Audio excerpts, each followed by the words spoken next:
ao Espírito Santo que nessa manhã possa ministrar os nossos corações de uma maneira sobrenatural.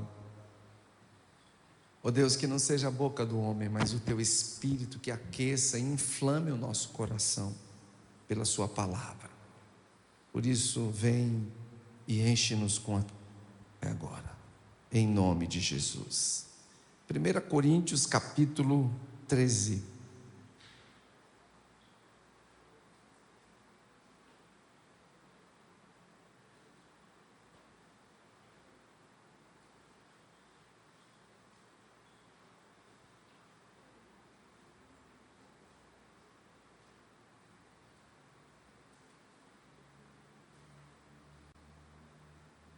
A partir do verso 4.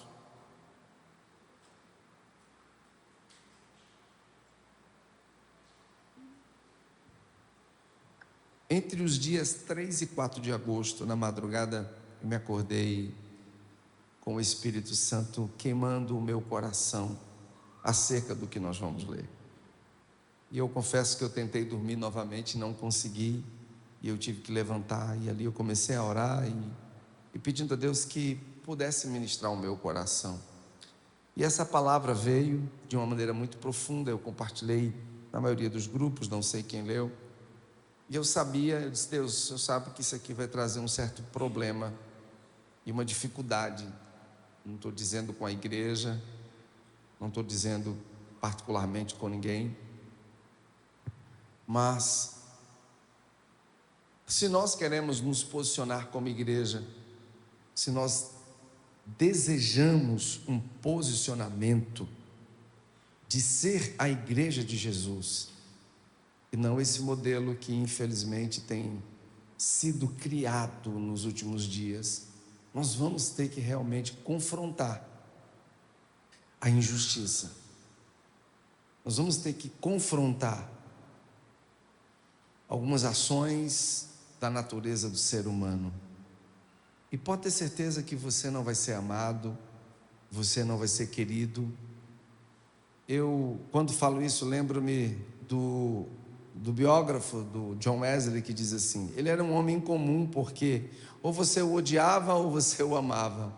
E foi nítido que no dia do seu sepultamento haviam dois lados, os que o amavam e os que o odiavam, mas todos eram unânimes em dizer que ele era um homem verdadeiro e um homem de Deus. Então, conselho que eu te dou: fique com a palavra de Deus, não fique com quem te bajula, não fique com quem vai com palavras tentar agradar você, não. E nem tampouco se ofenda com aqueles que vão criticar você e não vão concordar com você. O importante é que você esteja centrado na palavra e que você saiba dentro do seu espírito, com o Espírito de Deus, que você está fazendo o que é correto. Então, o mais importante nisso tudo é que você tenha a plena convicção que você não veio para agradar aos homens, mas para agradar a Deus. E a nossa geração é uma geração ímpar, porque é uma geração que tem sido acalentada, é uma geração que tem sido embalada, por um falso amor. Então esse é o tema da ministração nesse sábado pela manhã e amanhã à noite: o falso amor que se alegra com a injustiça. Se você quiser anotar esse tópico e anotar algumas observações, fique à vontade, amém? O falso amor que se alegra com a injustiça. Talvez um dos maiores erros da nossa geração, eu não quero dizer que é realmente o maior erro, mas um dos maiores, a gente não tem como classificar todos, mas um dos maiores erros da nossa geração, dessa geração, e daqui para frente pode ter certeza que vai piorar, seja cobrir, relativizar ou até tentar justificar o erro em nome de um amor que na verdade não é amor verdadeiro. Então esse é o erro dessa geração. É você tentar colocar pano morno, é você tentar relativizar, justificar os erros, o pecado, a injustiça, em nome de um falso amor, um amor que não é o amor verdadeiro. Essa geração tem criado uma ideia de que você não pode julgar. Não julgue. Você fala assim: quem é você para julgar? Não julgue, não me questione, aceite, porque o importante é amar. Quem tem ouvido esse discurso ao longo dos anos? Meu Deus! Uma geração que pegou a verdade e transformou-a em mentira, e tem vivido essa mentira.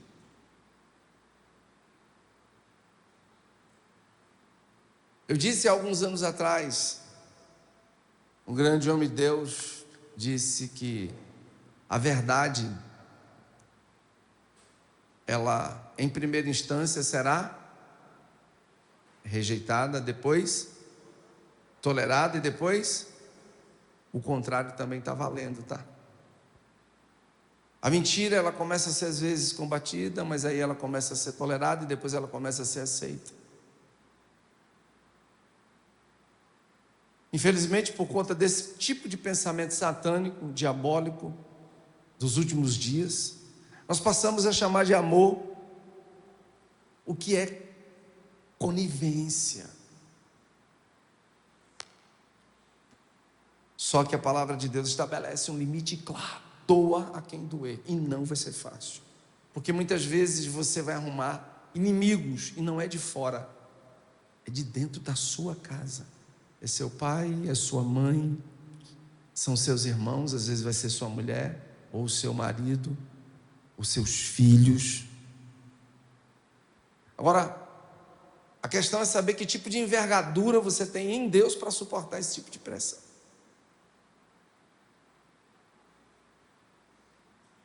O amor é paciente e bondoso. O amor não arde em ciúmes. Você percebeu que o amor não arde em ciúmes, né? Não é que ele não tem ciúme, mas ele não arde, tá? Ele não arde em ciúmes. O ciúme é uma coisa positiva quando ele não é exagerado, assim como a gente já ensinou que pecado é tudo aquilo que é o quê? Excesso. Diga assim para o seu irmão: todo excesso vira pecado. Né? Eu até brinco dizendo: sexo é bom? É muito bom, mas o excesso vira o quê? Pecado. Promiscuidade, prostituição, adultério, fornicação. Todo excesso, como ele é bom, mas o excesso vira gula, é pecado, ok? Então todo excesso é pecado. Então ele diz que o amor não arde em ciúmes, ele não se envaidece, ele não é orgulhoso, ele não se conduz de forma inconveniente, ele não se porta, ele não se apresenta de forma inconveniente. Eu amo essa parte, né? Ele não busca os seus próprios interesses. E vamos ser muito sinceros, a nossa geração é uma geração egoísta, egocêntrica. Uma geração que não se... O que vale é o meu sentimento, é o que eu sinto. Irmãos, não adianta eu ministrar para vocês se primeiro esse negócio não vier nas minhas costas. Diz um ditado popular que o pau que bate tem que bater em Francisco. Ah, Francisco, que isso, Calabresa, chiquinha. Mas é verdade. Se eu não mostrar que primeiro o negócio pega aqui nas costas, no chicote estala, não adianta. Então eu tenho que usar exemplo a minha casa primeiro. Por isso que a Bíblia diz que se você não for um exemplo na sua casa, você não serve para ministrar. Não serve. Um cara que já passou por 3, 4, 5 casamentos, não tem como ele ser pastor. É difícil. Ele pode ser um líder, mas a Bíblia é clara que aquele que governa o povo de Deus, eu vou deixar bem claro com todas as letras maiúsculas, não tem nada a ver comigo, é com a Bíblia, então vai reclamar de Deus. Aquele que deseja governar o povo de Deus, ou ser um bispo, né, um pastor, seja lá a nomenclatura que se use, Ele diz assim: ele tem que primeiro ser marido de uma só mulher. Aí um cara tem 3, 4 mulheres, quer ser pastor. Ele pode. Não tem sentido, não tem lógica. Aí ele em seguida diz que os seus filhos têm que estar em ordem. É fácil? Não é. Mas tem que estar em ordem, tem que chamar na chincha mesmo, acabou. Não ser dado a vinho. Não é nem a pouco, né? Porque em alguns casos é pouco, mas aí nesse tem que não ser dado a vinho. Não deve ser devedor de absolutamente ninguém. O cara picareta, charlatão, hoje não se usa mais cheque sem fundo, né?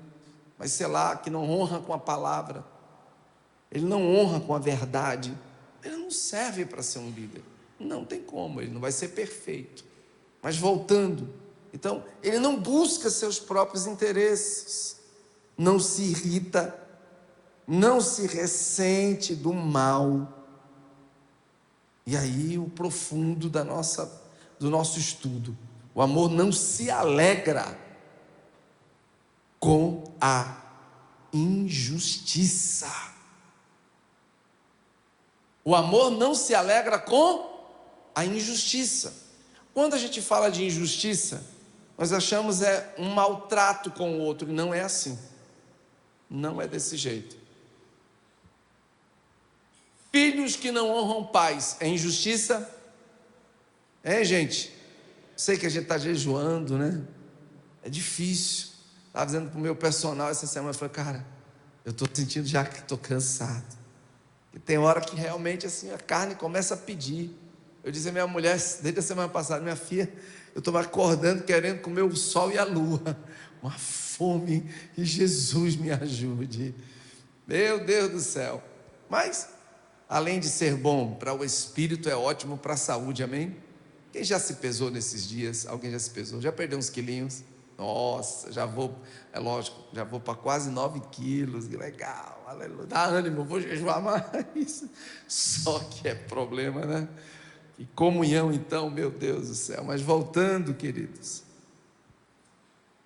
quando você não tem um coração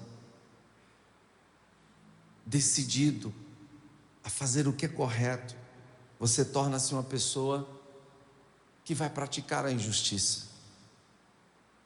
Filhos que não honram pais estão praticando a injustiça. Uma mulher que não honra seu marido. Deixa eu te falar uma coisa, porque agora, antes do final do ano, nós vamos ter uma grande reunião de casais aqui, amém? Uma grande mesmo, vamos ter um buffet exclusivo, top das galáxias. Eita, meu Deus, lá vamos comida de novo, aleluia. Mas a gente tem que se alegrar, né? Pensando nisso aí também. E eu quero bater muito nesse ponto, eu vou dar só um gancho. Quem sabe fique calado, porque alguns já conversaram comigo. Você sabia que na Bíblia tem um aspecto que está escrito de algo que é mais importante do que a oração, do que o jejum? Quem sabe? Eu já conversei isso com pelo menos 2 pessoas aqui. Não fale, fique quieto, calabreso. Alguém sabe o que na Bíblia é mais importante do que orar? Porque, pelo amor de Deus, quem sabe? Fora os que eu falei. Sério, se você sabe, levanta a mão e pode falar. Não sabe? Não sabe o que é mais importante que a oração? Olha o que ele diz: o solteiro fica de fora, tá? Se quiser botar o dedo nos ouvidos, pode botar, não tem problema. Aos que são casados, eu escrevo dizendo que vocês só devem deixar de orar quando forem manter relação sexual. Chega, me arrepiei, ó. Ui. O sexo é mais importante que a oração para quem é casado. Então, irmãs, vocês se preparem, se virem nos 30, porque o bicho vai pegar. Eu estive na África, eu estou saindo um pouco da palavra, eu estive na África há uns 14 anos. O cara começou a ministrar isso, velho. Eu falei: esse povo está ficando doido. Aí eu falei: rapaz, esse povo... Não, mas não estava não, quem estava meio azoado era eu mesmo da cabeça. Eles mostraram que a única coisa que paralisa o inferno na vida de um casal não é a oração e nem o jejum, é o sexo. Ria, irmã, ria porque é forte. Por isso o diabo quer tanto se colocar entre os casais. A coisa mais nobre na vida de um casal é a relação sexual. Isso é tão forte que Paulo diz: só parem de se relacionar quando for para oração, que está em segundo lugar na vida do casal. Por isso o diabo te prende na relação sexual, porque ele quer que você adultere, que você não ache desejo pela tua esposa, nem pelo teu marido. Sabe como se chama isso na vida de um casal? Orgulho. Eu não vou quebrar vocês agora não, vou deixar para o final do ano. Vamos embora. Aleluia. Preste atenção. O amor não se alegra com injustiça. Aí a mulher chega, tô com dor de cabeça. Tô com dor de cabeça, não toma, não tô bebendo. E vai, meu amigo, uma semana, duas. Peraí, minha filha, peraí. Volta para casa de papai. O que você casou para quê? E isso é tão pesado, isso é tão forte. Agora a gente tem que ir para um ponto de equilíbrio, porque eu já tive casos aqui de marido chegarem para mim: diga para ela, pastor, fale para ela, o senhor já pregou. Eu falei: sim, mas o que você está fazendo para que ela contribua com o que eu preguei? Não é a questão de exigir da mulher, porque o corpo da mulher não pertence mais. Opa, mas tem limites em relação a muitas coisas. Eu não vou falar aqui porque tem menores de 18 anos, aleluia. Mas o corpo do marido também não pertence a ele, mas a mulher. E aí deixa isso para a reunião de casais, porque a gente vai tratar isso com força. Beleza? Nem responderam, meu Deus do céu. Dá uma moral aí para o pregador, os irmãos, pelo menos os irmãos. Né? Os irmãos. Eita glória. Voltando. Já tem gente aí, eu quero casar logo, eu quero casar logo. Mas queridos, a gente tem que entender que injustiça é tudo aquilo que é contrário à palavra de Deus. Anote isso. Injustiça é tudo que é contrário àquilo que Deus determinou. Isso é injustiça. Você não precisa ficar procurando o que é injustiça. Não, eu agora vou catalogar o que é injustiça. Eu vou catalogar o que é injustiça para ver se... Meu filho, você tem que conhecer as Escrituras. Por isso a Bíblia diz que nós erramos porque não conhecemos as Escrituras. Não é o que o outro faz ou deixa de fazer, é o que a Bíblia diz que você tem que fazer. Então, isso é injustiça. Ama ao teu próximo como... Isso é justiça. Mas quando eu deixo de fazer isso, é injustiça. Não mintais uns aos outros, isso é injustiça. Irmãos, eu tenho certeza que essa palavra vai quebrar muita gente hoje e amanhã, porque eu disse: Senhor, o senhor tem certeza que o senhor quer? Meu filho, ou você me obedece, ou você fica fora do negócio. Eu falei: não, Senhor, Deus é mais. É porque eu já arrumei tanto problema já na vida. Ele falou: você esqueceu dos meus profetas, né? Você esqueceu de Jeremias, você esqueceu de Isaías, que foi cerrado no meio, e outros que perderam a cabeça. Então, você está aqui para quê? Sim, Senhor. Pois não, meu Senhor, estou aqui, vamos embora. O amor não se alegra com a justiça, mas se alegra com a verdade. Agora, existem algumas verdades que não são as verdades de Deus. E quando ele diz que ele se alegra com a verdade, é porque a palavra de Deus é a verdade absoluta. Então ele se alegra quando a gente senta para aconselhar, para dizer para um casal, para uma família: faz assim, porque é Bíblia. Não é o que você pensa, o que você acha. Não, mas eu acho que o melhor para mim é isso. Não, isso é o que é para você, mas o que é para Deus? Porque eu tenho que bater primeiro em mim. Quantas vezes nesses 38 anos de casado nós tivemos problemas, assim, crises, onde o diabo entrou na relação mesmo com força, para dizer assim, não dá mais, você vai para a direita, ela vai para a esquerda, ou ele vai para a direita, e você vai... Quantas vezes? Só que quando você esfria a cabeça e diz, não posso fazer as minhas vontades, mas eu tenho que fazer a vontade de Deus, essa é a questão, e isso vale para quem é solteiro,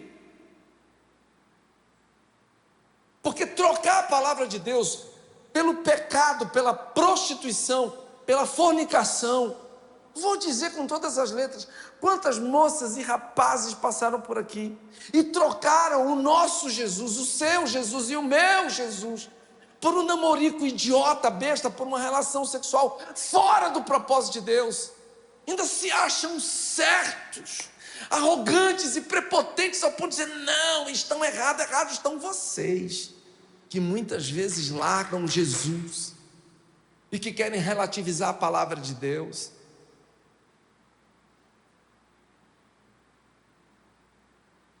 Irmãos, a gente prega com firmeza aqui, e de vez em quando a gente está tendo decepção. Eu fico imaginando a maioria das denominações que fica nesse alisado. Aliás, deixa eu te falar uma coisa, eu estava conversando, viu, pastora Maria, isso é muito sério. Eu estava conversando com um casal, agora recente, tem poucas semanas. Estão chegando de uma outra denominação. Rapaz, quando eles começaram a me dizer, rapaz, todo grupo, eu estou falando todo o ministério de louvor, eu já vivi coisas terríveis dentro do ministério de louvor, eu participei dele, eu não sou músico, entendo um pouquinho de música, tenho um ouvidozinho legal, a voz não é tão ruim, mas também não é tão boa, então eu sei a pressão que se vive dentro de um ministério de louvor, porque é o primeiro ponto que o diabo quer arrebentar na igreja, por isso que é tanta vaidade, tanta coisa, meu irmão, para ajustar isso aqui. Olha, meu filho, tu não tem noção não, todo ministério é problemático, mas esse aqui, se a gente não for firme, nariz empinado, eu canto melhor, porque eu faço melhor, sabe, a minha entonação, não vou dizer que o desgraçado regeu os coros celestiais, e por isso a música é tão forte, mas o casal me contando, pastor Boaz, todos, não era 1, 2, 3, todos no ministério de louvor, estavam em adultério, havia troca de casais, eu fiquei assim, pastor, esse era um nível, eu falei, misericórdia, mas depois o Espírito Santo, você está surpreso por quê? Por que você está surpreso com isso? É porque a gente quando ouve, né, fica até chocado, mas eu entendo o nível de pressão que você vive para tornar esse negócio aqui santo, e eu não estou falando só do ministério de louvor, porque é o mais importante, não, eu estou falando de todos os ministérios. O amor não se alegra, e deixa eu também já parafrasear isso aqui, né, já deixar bem claro para você, vamos lá, que amor é esse? Tenha medo não, fale alto. Alto? Esse outro. Estou brincando. Esse amor, onde tiver amor, aí você bote Jesus. Jesus não se alegra com a injustiça, mas se alegra com a verdade. Ele é o amor dos amores. O amor tudo sofre. Meu Deus, preste atenção, o amor tudo sofre. Eu não quero sofrer mais, pastor, eu não aguento mais o sofrimento, pastor. Para com isso, rapaz. Se não for assim, não é cristianismo. Eu fico pensando o que é que essa turma vive aí fora, que se a gente aperta o negócio aqui, se a gente espreme, e ainda tem gente que ainda fica querendo arrumar pretexto. Quando eu vejo alguém dizer, não, pastor, eu saí da igreja por causa disso. Não, você saiu porque você quer pecar. Você saiu porque você quer se conivente com o pecado. Não, você está indo embora porque o pecado está dentro do teu coração. E eu não estou falando só de prostituição não, tá? Eu não estou falando só de prostituição, não. Porque o neguinho acha que está na igreja, ele tem que ser alguma coisa. Vamos sair do âmbito da promiscuidade, da imoralidade, que é o mais pesado. Eu me lembro uma vez eu ministrando sobre isso, passei, acho que até anos. Teve alguém que chegou assim, tão arrogante, tinha nem tamanho a criatura, e disse: quando é que o senhor vai mudar a sua ministração? Não usou esse termo. Ele disse: quando o senhor vai mudar o seu discurso? Assim mesmo. Eu disse: eu não entendi. Não, porque toda semana o senhor fala sobre imoralidade, sobre prostituição. Inclusive eu tive uma irmã que veio de Recife e ficou escandalizada. Eu disse: ótimo que ela ficou escandalizada, então é porque a carapuça serviu. Porque ao invés de dar glória a Deus e aleluia, ficou escandalizada, é porque está na safadeza. Depois eu fui saber a bagunça que era a família. Então eu não me incomodo com isso. Se o Espírito mandar, eu prego todo dia, toda hora, meu amigo. Estou nem aí. Me escrevo na testa, bota aqui no peito, no braço. Leia. E pouco tempo depois a bagunça aconteceu, saíram da igreja, tudo ofendido. Quem conhece Bíblia sabe que Paulo escreveu mais disso do que qualquer outra coisa. Paulo, praticamente toda a carta de Paulo é imoralidade. Não, cuidado com a imoralidade, cuidado com a... porque é da carne. Mas vamos sair do âmbito e vamos entrar em outro. Postura. Tem gente que quer na igreja ser visto, né? Aí até começa bem, senta, mas já começa aquela ideia: eu quero pregar. Eu estou aqui sentado, mas eu quero pregar. Vai abrir uma igreja, pô. Tu vai abrir uma igreja, tu vai orar, jejuar. E quando coisa acontecer, você está livre para pregar. Não tem problema. Eu quero ser reconhecido. Agora mudou de endereço, era lá perto da avenida, né? Agora é aqui, perto da Santa Lúcia, eu esqueci o endereço. IML. Morra para ser reconhecido. Vamos lá fazer o teu reconhecimento. Eu quero, porque se eu não pregar, porque se eu não for, então veja bem, se eu não pregar, começa bem, começa legal, mas aí depois começa a azedar, porque quer pregar, porque quer ser alguma coisa, não tem nada. Casamento às vezes é uma porcaria, a família é uma desgraça, mas quer pregar, quer ser visto. Vá plantar batata no inferno logo, pelo amor de Deus, porque aí não é pecado de prostituição, mas está no contexto. Se não tomar cuidado lá na frente, vira uma bagunça, meu amigo. Porque eu conheço um pouco Satanás e sei como ele vem, ó, chavecando com a pessoa. Não, eu quero ser reconhecido, eu tenho que fazer alguma coisa. O cara não ganha uma alma, não ganha uma vida, não consolida absolutamente ninguém. Não é só, é consolidar, é cuidar de família. Vai ficar aqui como a maioria dos pastores e líderes e consolidadores até 1, 2 da manhã. Irmão, eu não gosto de dormir tarde. E não é porque eu já sou quase um senhorzinho, não. É porque eu não gosto desde menino. Eu gosto de dormir cedo. Sempre foi assim. Eu sou o cara do sono. Dormir é bom demais, moço. Pelo amor de Deus. Você pode dormir tarde. Essa é a ideia do cão. Mas tem dias que eu preciso ir para 1 hora. Essa semana passada mesmo, foi para 00:40, 1 hora. Sábado passado quase não vem, porque eu fui dormir quase 2 da manhã, consolidando a família. Eu não gosto, sexta-feira eu não gosto, a pastora Edith sabe disso. Mas se só tem essa sexta, eu vou. O povo falando e eu. Não é desse jeito, galera? Irmãos, eu desde 15 anos de idade, louvado seja o nome do Senhor, porque foi Deus, purinho na minha vida. Eu comecei a nutrir, aleluia, comecei a nutrir uma paixão por exercício. Meu pai está ali, ele sabe disso, né, pai? Desde 15 anos que eu me exercito, tal. Eu sempre gostei. Passei um tempo, depois voltei, passei um tempo, e agora retornei de novo. Mas eu estou doido para montar uma academia em casa, porque pelo amor de Deus, nem treinando o povo me deixa em paz. Toda hora, pastor, eu queria que o senhor me desse E lá onde eu estou treinando, parece que os desviados do mundo inteiro estão lá. É sério, não é, Flávio? É um monte de desviado. É gente, mas rapaz, ontem mesmo eu cheguei, comecei, chegou um, falei, meu Deus, eu quero treinar, meu Deus, eu quero treinar. Pastor, veja bem, porque meu filho, me deixa em paz, deixa eu pelo menos terminar meu exercício. Mas você nasceu para ser consolidador, acabou. Mas aí o cara quer pregar, ele quer ser reconhecido. E eu não estou falando só do sexo masculino, não. Teve um aprendiz da Jezabel que veio aqui, ou professora, né? Aí um pastor amigo meu já ligou e disse, cuidado pastor, está aí na tua igreja, eu vi pelas fotos. Eu digo, deixa comigo. Mas a coisa foi tão de Deus que eu nunca, diante de Deus, eu só vi por foto.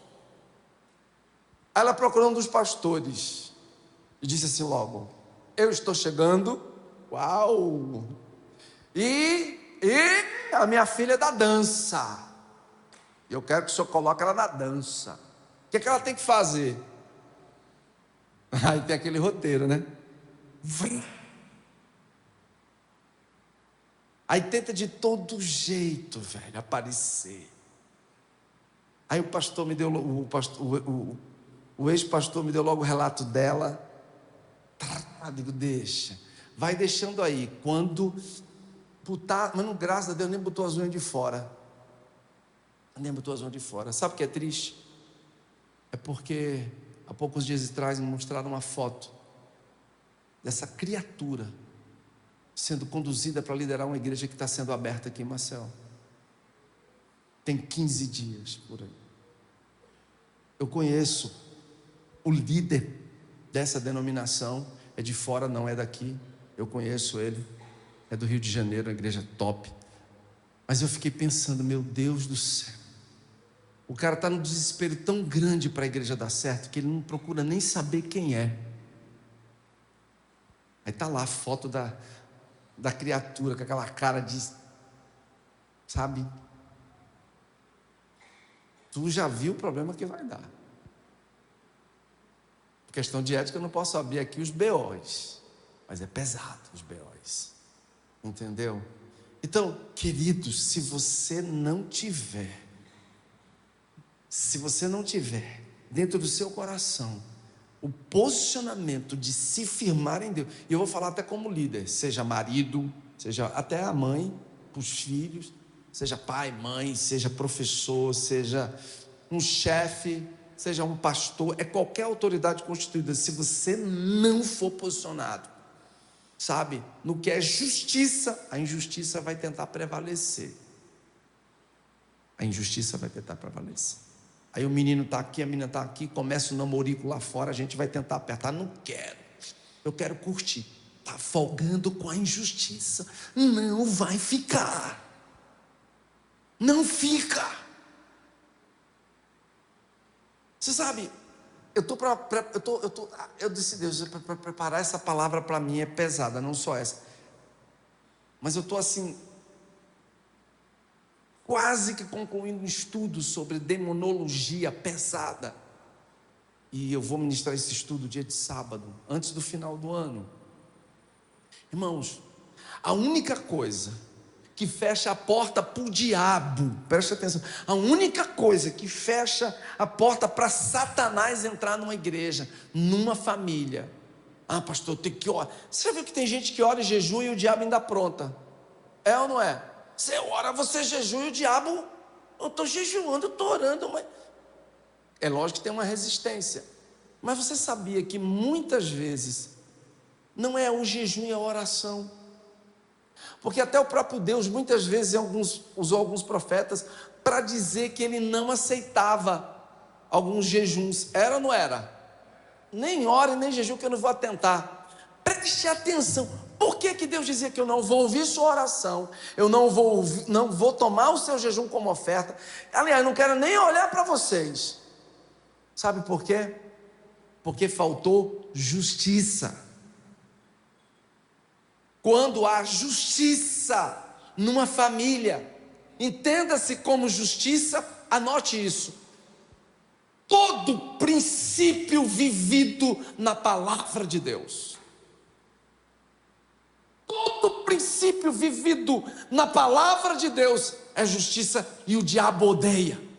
Olha só, qual é a família que Satanás vai entrar quando o marido chega em casa, né, e olha para a mulher e diz: meu amor, eu tive um dia tão difícil, tão pesado, quase comendo meu juízo no trabalho. Olha, ou então, se for um profissional liberal, não fiz venda nenhuma, está difícil, eu vejo as contas chegando, meu amor, mas eu quero dizer para você que eu te amo, me abraça, nós vamos orar e vamos buscar a face do nosso Deus.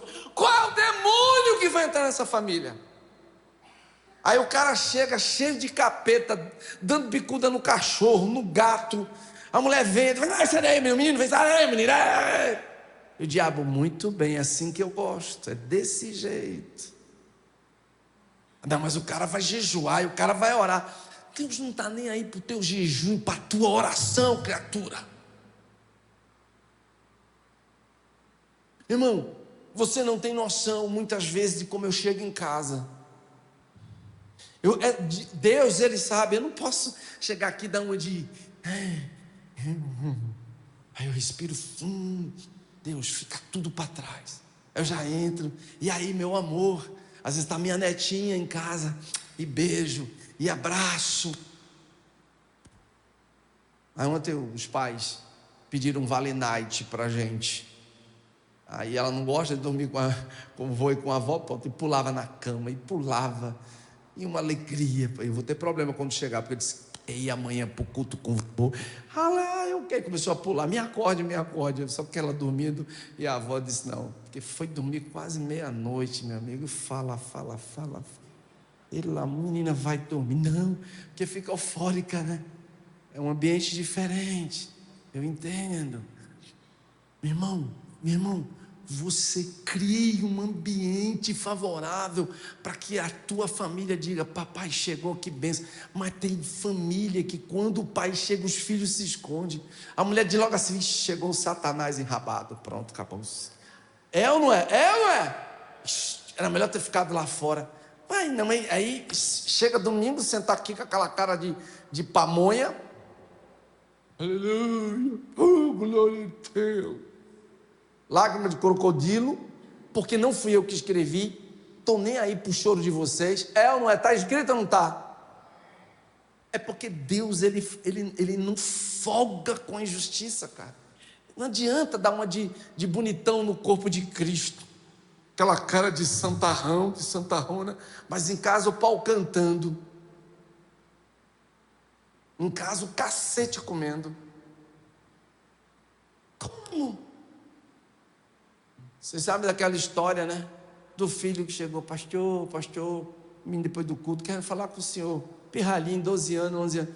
Peraí, meu filho, segura aí. Mas eu quero falar que ficou o tempo todo, terminou o culto, meu filho. Você quer falar o quê? Pastor, eu posso mudar aqui para a igreja com a mamãe, o papai e os meus irmãos? Eu disse: porque aqui na igreja meu pai é tão bonzinho para a gente, mas em casa ele é tão ruim. O pastor entendeu o recado do moleque. Aí aqui no corpo, paz do Senhor, pastor. Ixi, tem gente que não faz nem paz do Senhor. Passeou, pastor. Passei, irmão, passei sim. Não faz nem paz do Senhor, pastor. Então, sabe, muda, imposta a voz. Isso é injustiça. E a Bíblia diz que Deus, Ele não se alegra com a injustiça, o amor, mas se alegra com a verdade. Eu não estou dizendo que você tem que ser perfeito, porque já houveram momentos de crises, quando eu tinha que chamar a patroa: vamos lá para o quarto e acertar aqui o Paragolã, minha filha, vamos ter que acertar. Mas no bujo, no todo, Ele não se alegra. E é uma geração que, pelo amor de Deus, uma geração que tem chamado o pecado de virtude para não ferir os sentimentos alheios, e querem empurrar isso de goela abaixo. Não, está errado.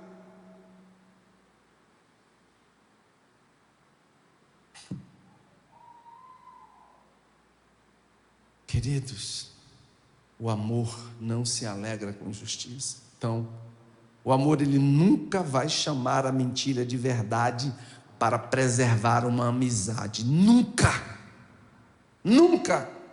Quem tem Jesus no coração não vai aturar mentira para preservar a amizade de quem quer que seja. Não vai chamar a corrupção de estratégia para proteger a instituição, o seu próprio bolso, não vai aceitar. Aí sim, não chama o pecado de virtude. Que alguns têm chamado o pecado de virtude, porque para não ferir, pastor, afinal de contas é essa classe LGBTQI até o inferno todo. Meu Deus, não, peraí. Devemos amar o ser humano, sim, respeitar, mas aturar, aceitar a iniquidade, não. O amor não vai chamar o pecado de virtude para não ferir o sentimento de ninguém. O amor não vai chamar a imoralidade de liberdade sexual. Não vai, não vai, meu amigo. O amor não vai chamar imoralidade, né? Não, mas é liberdade sexual, porque eu quero evitar confronto, pastor. Irmão, eu lembro, a pastorada aqui mais antiga, os irmãos lembram, eu disse que fique 10 aqui comigo, mas que fique 10 que ame a Bíblia, e só, lá atrás. Eu quero milhares, meu Deus, minha oração, estava dizendo ontem, estava com a Alessandro conversando sobre isso, cara, sabe qual é o meu sonho? Meu sonho é quando o Espírito Santo realmente descer de verdade. Não é que ele não esteja no nosso meio, mas eu vou ministrar sobre isso, se preocupe não. É quando realmente assim nós fomos posicionados contra os demônios em um nível onde os céus se rasguem, porque o medo dele é esse. O medo dele não é de mim nem de você. O medo dele é quando Deus decidir descer de verdade, não que ele não esteja, mas quando os céus forem limpos. Eu vou explicar isso melhor depois, porque a ação de demônios ainda é tão pesada que impede essa manifestação. Mas quando o Espírito Santo desce em um lugar, eu estava recentemente, só Deus sabe quantas vezes eu ouvi o avivamento das Hébridas. 13 anos de oração, para os céus se rasgarem. E houve um dia que Deus disse: agora eu vou descer. 13 anos de oração de duas senhorinhas com um grupo. E o Espírito Santo fala. Quem vai coordenar, porque Deus não trabalha na bagunça, amém? Deus trabalha na organização, Deus é um Deus organizado. Quem vai coordenar esse avivamento chama-se Duncan Campbell, que não tinha nada a ver com avivamento. Quem estava pagando o preço era o povo lá, mas ele era um homem íntegro, sabe, versado na palavra. Inclusive, um livro recente que eu estou lendo, Em Chamas, o cara teve o prazer de conversar com o Duncan Campbell. Eu chorei quando eu li isso, falei, meu Deus, que privilégio esses caras tiveram. Ele dizia assim, esse homem, ele carregava tanta presença de Deus, e quando ele entrava nos ambientes, as pessoas começavam a chorar. Mesmo depois do avivamento, quando a coisa cessou. Ele foi ministrar numa universidade, e tinha muitos zombadores. Quando ele entrava no ambiente, ele não precisava falar nada. Muitos jovens zombadores começavam a chorar. Eu falei, eu entendo isso. É alguém que carrega a essência do Espírito Santo. Esse é o nosso desejo, esse é o nosso maior prazer. Eu estou dizendo para vocês, para entrar num ambiente como esse aqui de academia, que tem de gente promíscua, prostituta, garota de programa, e o povo reconhecer, porque às vezes não adianta você tentar ir só no discurso, como diz o apóstolo Paulo, na persuasão da letra, mas falta o que? O dínamos, o poder do ambiente ser alterado. Aí a gente tem que comer muito feijão com arroz para essa presença vir, tem que orar muito, jejuar muito. Voltando, é onde a justiça vem e se estabelece, onde as pessoas se quebrantam, porque elas não vão chamar a imoralidade de liberdade sexual para evitar confronto. O Espírito Santo vem no ambiente, ele muda a história. Que você seja alguém que no seu trabalho constranja as pessoas. Que você seja alguém na faculdade que constranja as pessoas, na escola, onde você estiver, na vizinhança. Um homem, uma mulher, uma moça, um rapaz que constranja e que não dê motivo de escândalo. Eu fico triste com gente que a gente cuida, eu fico arrasado, fico bem ruim, emocionalmente falando, porque você vê que o diabo conseguiu fazer algumas pessoas de presa dele. A pessoa é ensinada, a pessoa é exortada, a pessoa é tratada, e mesmo assim, prefere sair para viver as suas loucuras.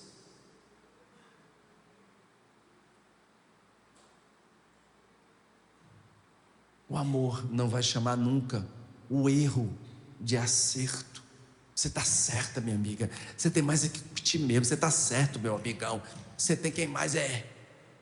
Que isso, cara? E é mais pesado, viu? Porque é muito fácil você apontar o dedo para o outro. Eu quero ver você chegar para quem errou e for teu filho, sei lá, teu pai, quem for. E diga assim: você está errada, mas pastor, porque eu amo tanto que eu não...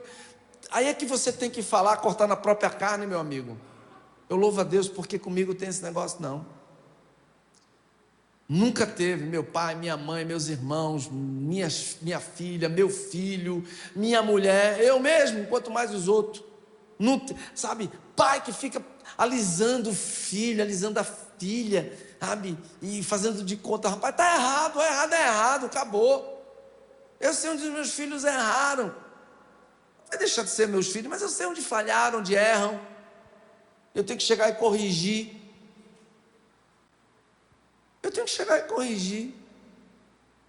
Pode ser quem for. Eu disse aqui recentemente. Minha filha tem a vida dela. Casada, resolveu casar, casou, é mãe.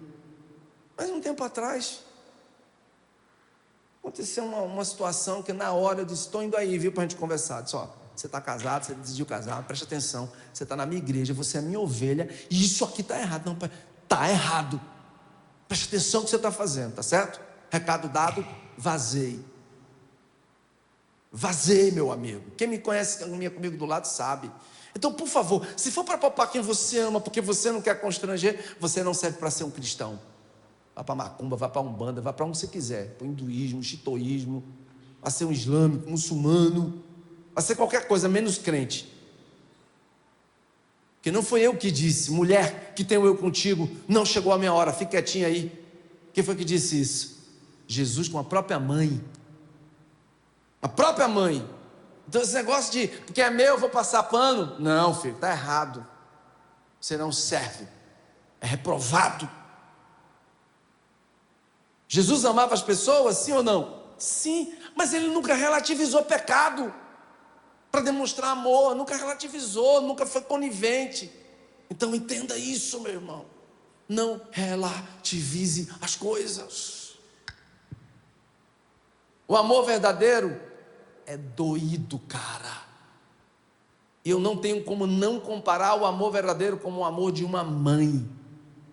Uma mãe dá a vida pelo filho. Existem as inconsequentes? Sim, o próprio Deus escreveu isso. Ainda que uma mãe esqueça, abandone, rejeite seu filho, todavia é raro, aconteceu agora, essa semana, foi semana passada, vocês que estão aí navegando comigo na internet viram, uma mulher que simplesmente pegou a criança, acho que ela tinha 1 ano, né? Jogou dentro do berço, colocou lá, parece que foi 10 litros de leite, como se a menina tivesse, e foi viajar pelo mundo. Os vizinhos ouviram a criança chorando por algumas horas, alguns dias. E quando arrombaram lá que chegaram, a menina estava morta por fome, inanição. Erra. Uma mãe pode errar, sim, por isso que Deus disse. Mas eu comparo esse amor, né? Esse amor de Deus, essa demonstração de amor. O amor verdadeiro dói. Por isso a palavra diz: é melhor a correção aberta do que o amor encoberto. Gente que relativiza os seus, sabe?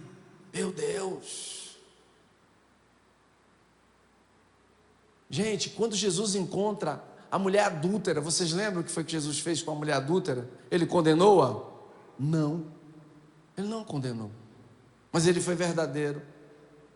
Ele foi verdadeiro. João 8,11, coloca lá por gentileza. João 8,11. Ela respondeu: ninguém, Senhor. O Jesus perguntou: quem é que está te julgando, te culpando? Ela falou: ninguém, Senhor. Aí o que ele disse?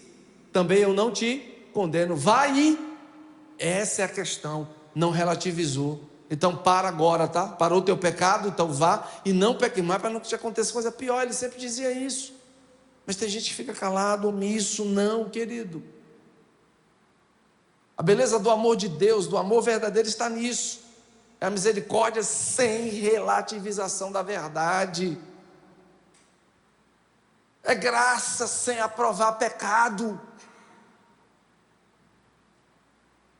É perdão sem celebrar com a injustiça. Tem uma pessoa que está nos visitando e está quase convertendo. É uma quase convertida. E aí alguém que conhece ela chegou e disse: olha, eu levei uma amiga lá na igreja. Escuta essa. Aí a amiga disse: gostou? Disse: gostei muito, gostei do louvor.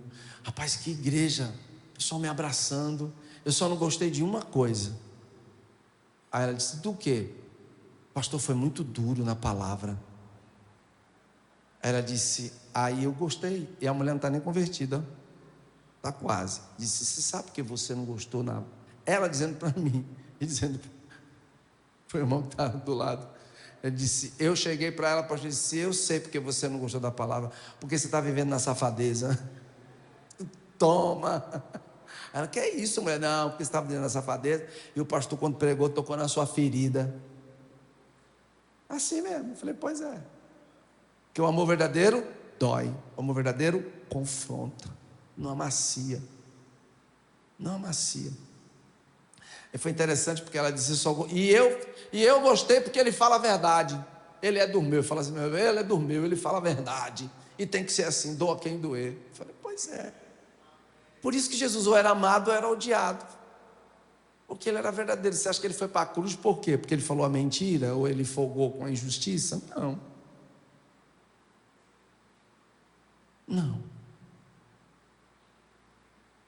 Eu tenho que perdoar, mas eu não posso celebrar a injustiça de forma nenhuma.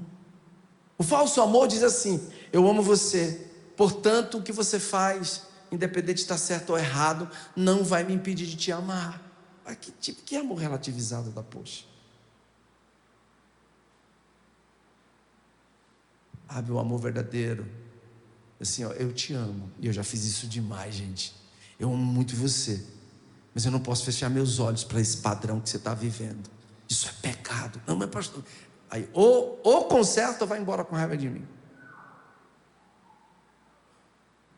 O amor não pratica a injustiça, cara. Ele vai além. Ele não folga com a injustiça, ele não pratica. O amor nunca vai encontrar prazer naquilo que Deus chama de errado. Nunca. E celebrar com aqueles que são nossos, cometeram um pecado, erraram, mas aí é meu filho, sei lá, é meu pai, é meu tio, é meu sobrinho, é não sei quem. Ficar quieto porque é de dentro, porque é íntimo, porque é um dos nossos. Não, meu irmão. Não defenda aquilo que é indefensável. Não proteja aquilo que não pode ser protegido. Não blinde aquilo que não pode ser blindado, mesmo que seja sua família.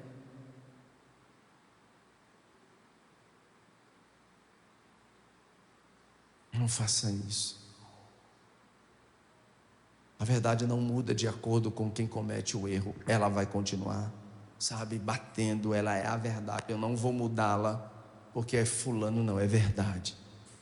Se é injustiça, vai continuar sendo injustiça. Se é pecado, vai continuar sendo pecado. Você pode chegar para alguém e dizer assim: olha, eu não concordo com você, mas eu continuo te amando. Acabou. Eu não concordo, você está errado, mas eu vou continuar amando você. Eu digo isso direto, e tem gente que não gosta e ainda vai embora do mesmo jeito. Porque não quer mudança, paciência, fazer o quê?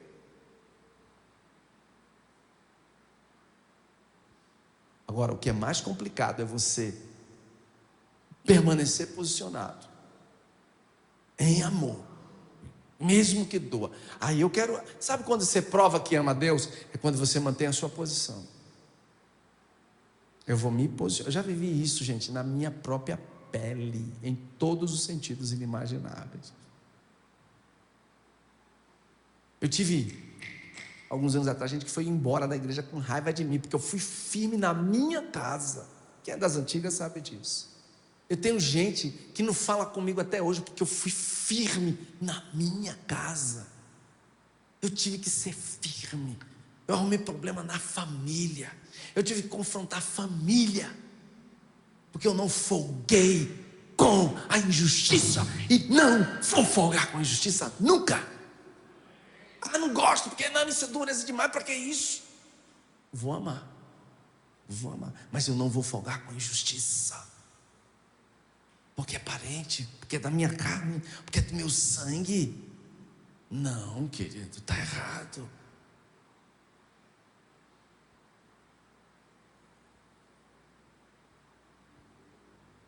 E outra coisa, viu?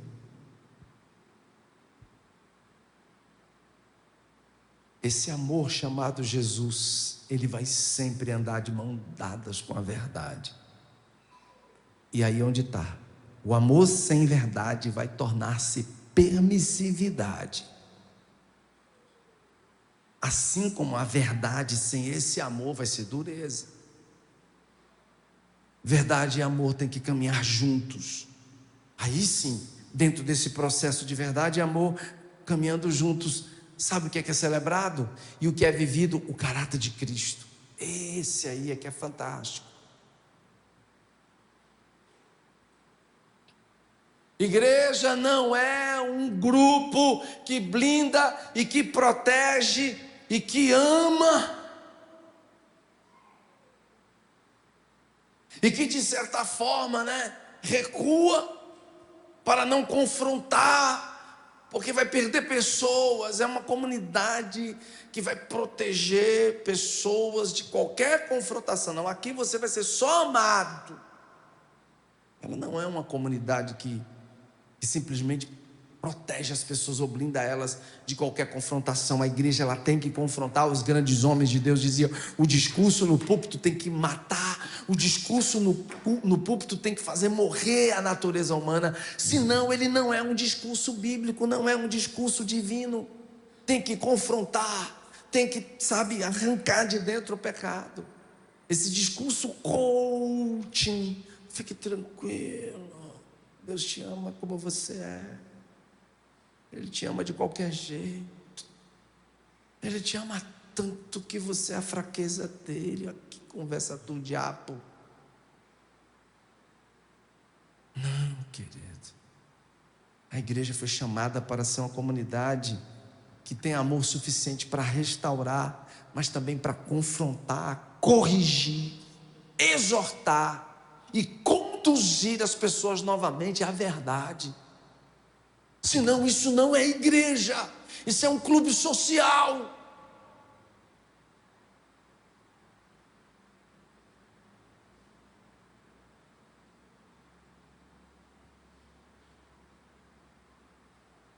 Anote essa frase que eu acho ela muito forte. Olha só: encobrir o pecado para evitar uma dor momentânea, encobrir o pecado para evitar uma dor momentânea, pode produzir uma tragédia permanente. Encobrir o pecado para evitar uma dor momentânea pode produzir uma tragédia permanente. Quantos pais e mães estão destruindo seus filhos porque encobre o pecado deles, amacia? É igual aquele programa, Sazon. Lembra do programa da propaganda da Sazon, feito com amor, para amaciar a carne? Pega um amaciante de carne e joga no menino, na menina, porque é para cobrir, encobrir o pecado para evitar uma dor momentânea pode produzir uma tragédia permanente.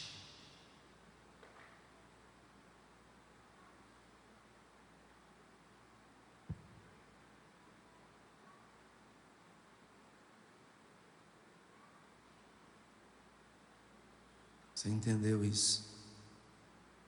Quantos filhos estão lá no cárcere, presos agora, porque não foram corrigidos? Eu vi um vídeo essa semana que foi de arrepiar. Rapaz, eu não coloquei, eu não vou passar esse negócio, porque casa com a palavra, porque assim, realmente ele é muito forte. Mas o moleque inventou de pegar as armas do pai, que é policial, Jailson. Aí bota os dois coldre, né, aqui na cintura, aquele coldre duplo, e ele fica rebolando, tirando onda e mandando para a menininha que era supostamente a namorada para aparecer. Mas bota um funk lá. Quem viu esse vídeo? Alguém viu? Rapaz, eu disse: esse pai é meu herói, esse cara é meu herói. O pai, quando vê isso, ele pega uma ripa mesmo. Aqui não é uma ripa não, meu Deus, doeu até em mim. Diz: bota a mão para frente.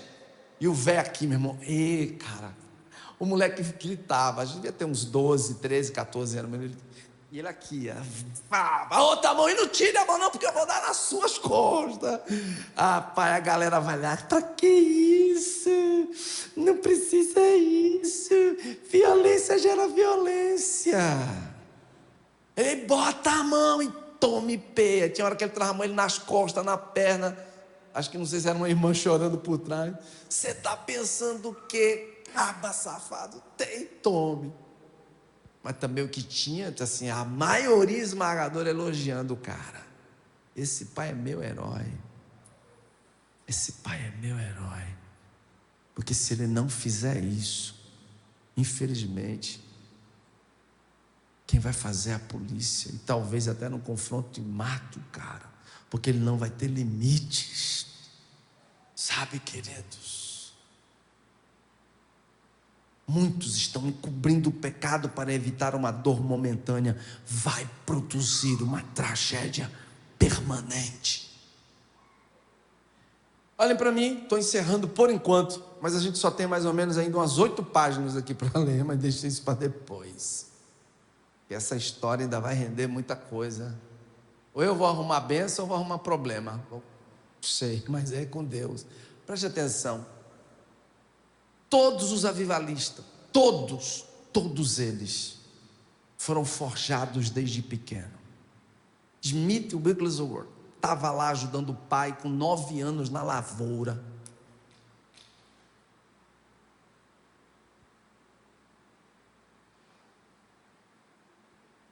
Se você olhar a vida do Evan Roberts, estava numa mina de carvão trabalhando desde cedo.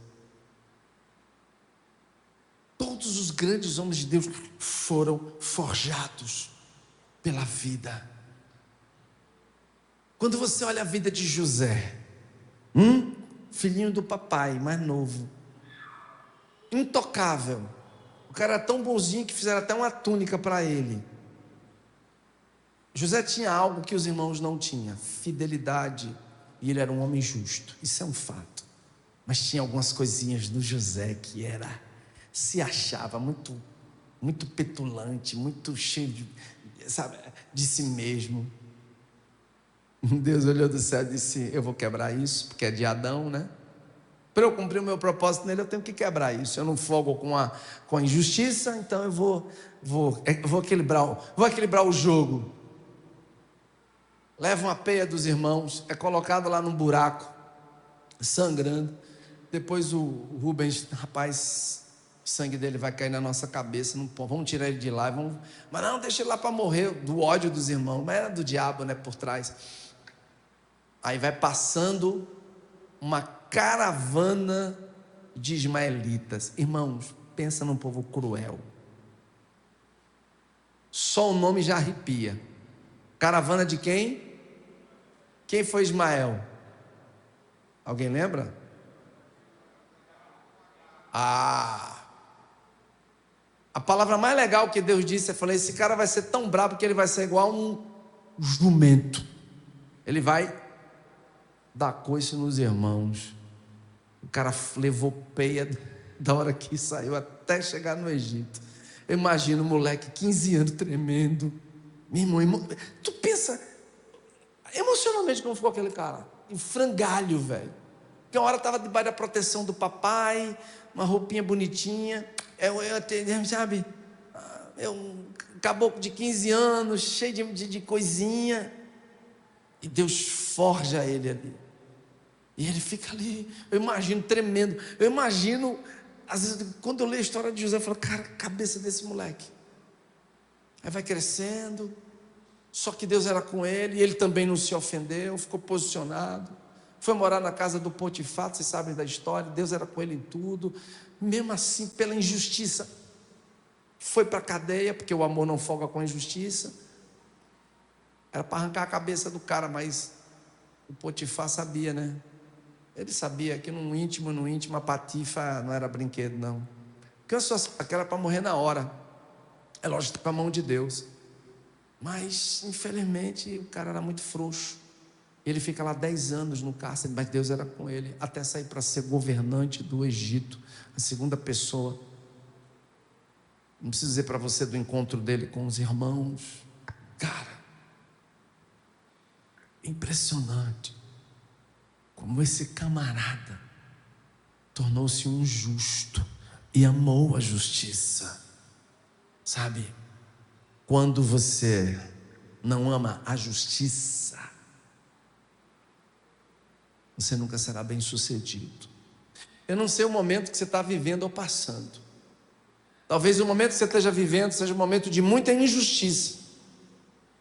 Talvez agora no teu coração há uma voz gritando, eu não mereço isso. Diga assim para o seu irmão, Jesus também não merecia.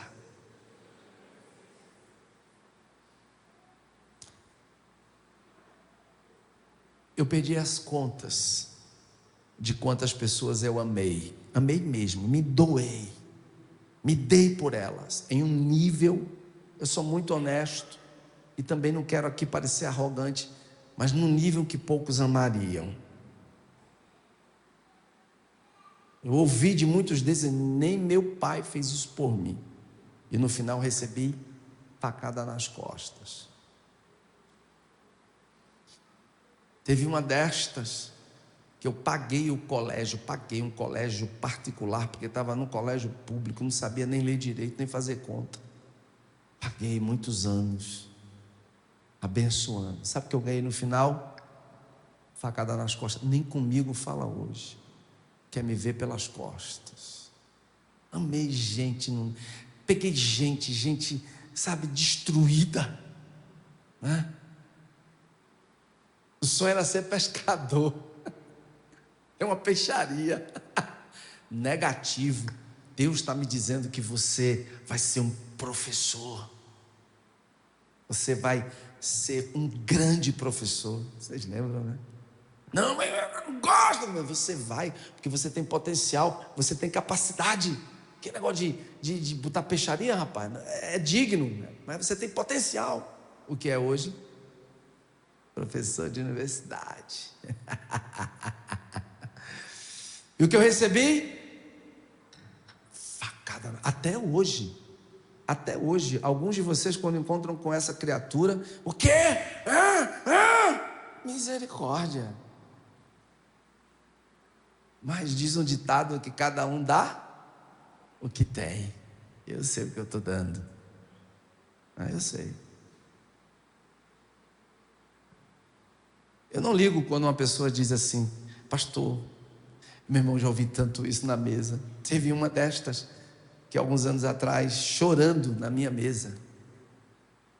Pastor, quando eu cheguei na igreja, que eu olhei para a tua cara, eu disse, homem antipático.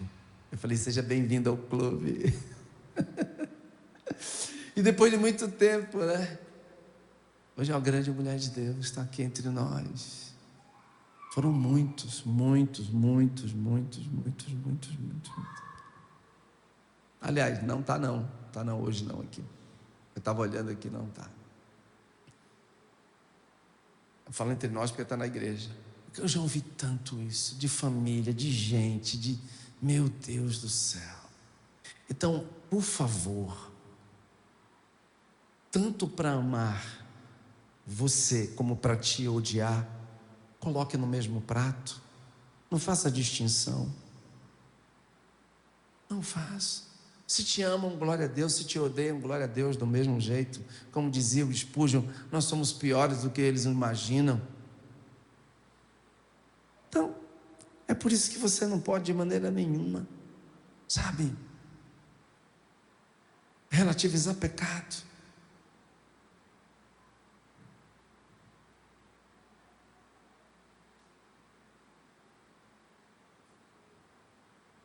Irmãos, são 10 tópicos. Tu imagina, eu só estou no segundo, viu? Meu Deus do céu. Falei, Deus, me ajuda.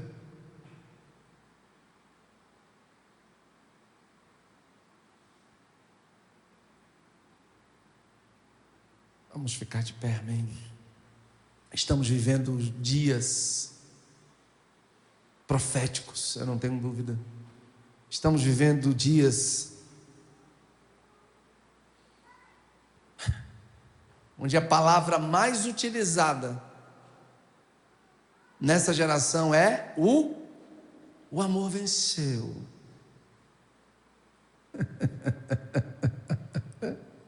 O amor venceu. Uma piada. Eu estava agora de manhã vindo para cá, vendo um canalha. O cara é um canalha, eu não vou dizer o nome para não dar gosto, ele de repente pode rolar na internet, né, e bater lá e processa. Mas um compositor, né? Um compositor e cantor das antigas aí, a turma da velha guarda já pegou o fio. O cara é um canalha, defensor dessa esquerda diabólica. Cara, o cara é nojento nas ações dele, o cara é imundo, mas vive, ele chama mais palavrão do que palavras boas, mas aí fala de que temos que amar. Que amor é esse, cara? Estão falando de um amor distorcido, incompreendido. Não, isso não é amor, isso é uma mentira. Esse desgraçado, né, o canela de taboca, que tem feito isso. Sim, e o ser humano caído abraça essa ideia desse falso amor. Aí pro lado de cá, que ama de verdade e quer fazer as coisas certas, é fascismo, é isso, é aquilo, porque você é duro, porque você é isso. Mas que amor é esse? Estão usando o amor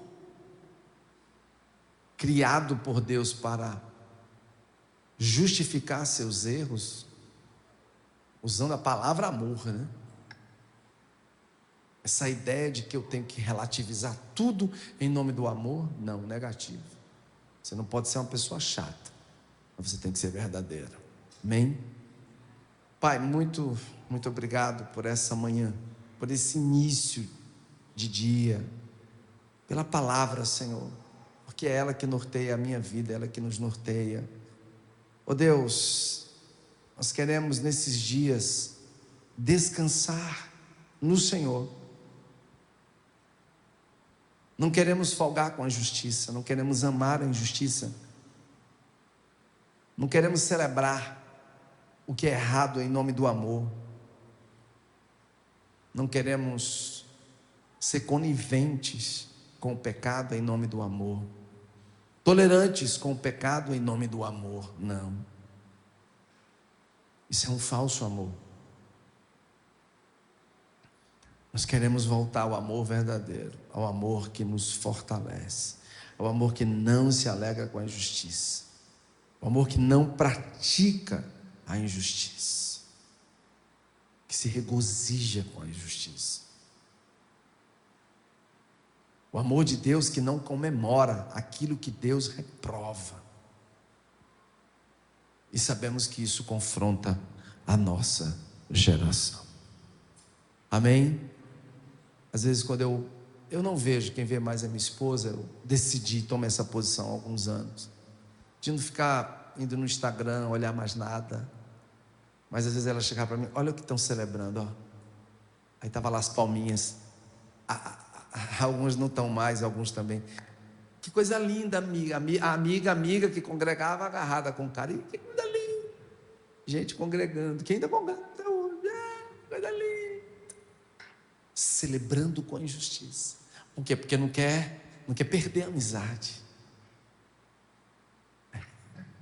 Palminha lá no Instagram. Que coisa linda. Eu decidi de uns anos para cá, eu nem sigo, já para não ter problema, porque é um pseudo-evangelho, uma ideia de um evangelho, sabe, conivente, relativizado com o pecado. Não. Aplaudir o erro, defender o erro, tentar justificar o que é injustificável. Não. Negativo. Que eu e você possamos sair já dessa palavra, porque você vai ouvir muito disso ainda em algumas semanas. Com uma decisão no coração: eu vou amar, eu vou cuidar, mas eu não vou ser conivente com o erro. Não seja conivente com o erro. Seja um homem e uma mulher de Deus posicionado, equilibrado, tá bem? Não somos os donos da verdade, só um é verdadeiro. Eu e você vamos no rastro dele. Amém? Como pequenos cristos nessa geração. Aleluia. Estão lembrando aqui